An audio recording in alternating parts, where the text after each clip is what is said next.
Here's what the math actually shows. A person who started putting $100 a month into an S&P 500 index fund in 1995 and never added more, never traded, and never changed course would have watched compound growth work quietly in the background for 3 decades. No six-figure salary required, no stock picks, no financial advisor, just $100 every single month, without fail. And here's what nobody warned them about. Most people who hear that story still won't do it, because the human brain is extraordinarily bad at understanding what compounding actually means over decades. Not theoretically bad, physiologically bad. The same cognitive wiring that kept our ancestors alive on the savanna is actively working against your financial future right now. We'll come back to that, because the real story here isn't the money. It's why the people who understand the math still don't act. Let's start with the evidence.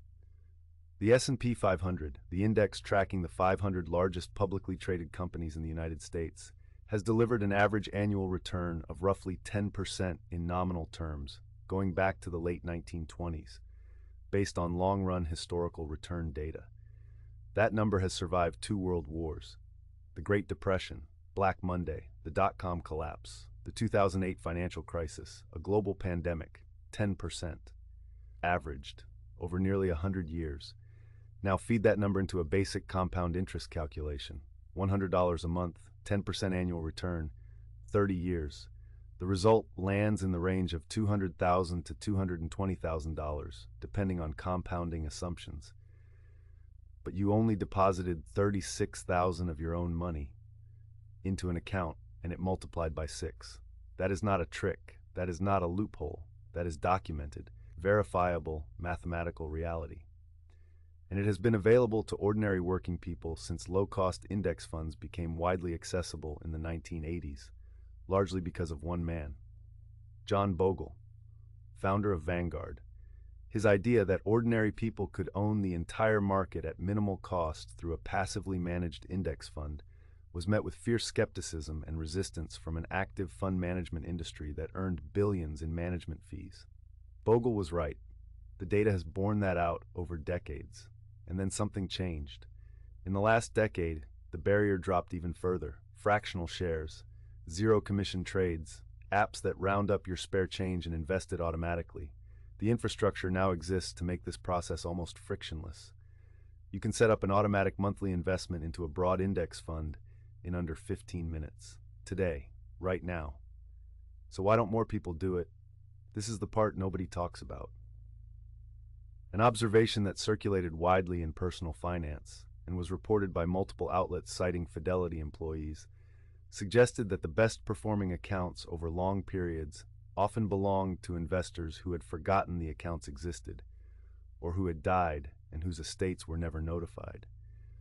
Whether or not that specific finding came from a formal study, the underlying data from Vanguard's investor behavior research tells a consistent story.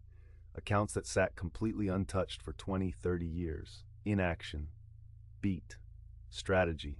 Every time a person checked their portfolio during a market downturn, every time they felt the biological panic response, that same savanna wiring screaming danger, they were statistically more likely to sell, to lock in a loss, to walk away from the compounding process entirely. The enemy of long-term wealth isn't the market. It's the 10 minutes a month you spend watching the market. Remember what I said at the start. The person who turned $100 a month into $200,000 didn't win because they were smart. They won because they were boring. Relentlessly, stubbornly, almost pathologically boring, automatically invested in a low-cost total market or S&P 500 index fund, set to reinvest dividends, and then, critically, left completely alone. That is the entire strategy. No active trading, no market timing, no newsletter subscriptions, no hot tips, just the documented century-long tendency of the global economy to grow. The one concrete step you can take today, not this week, today, is to open a brokerage account with an automatic monthly contribution. Fidelity, Vanguard, and Schwab all offer broad market index funds with extremely low or near zero expense ratios.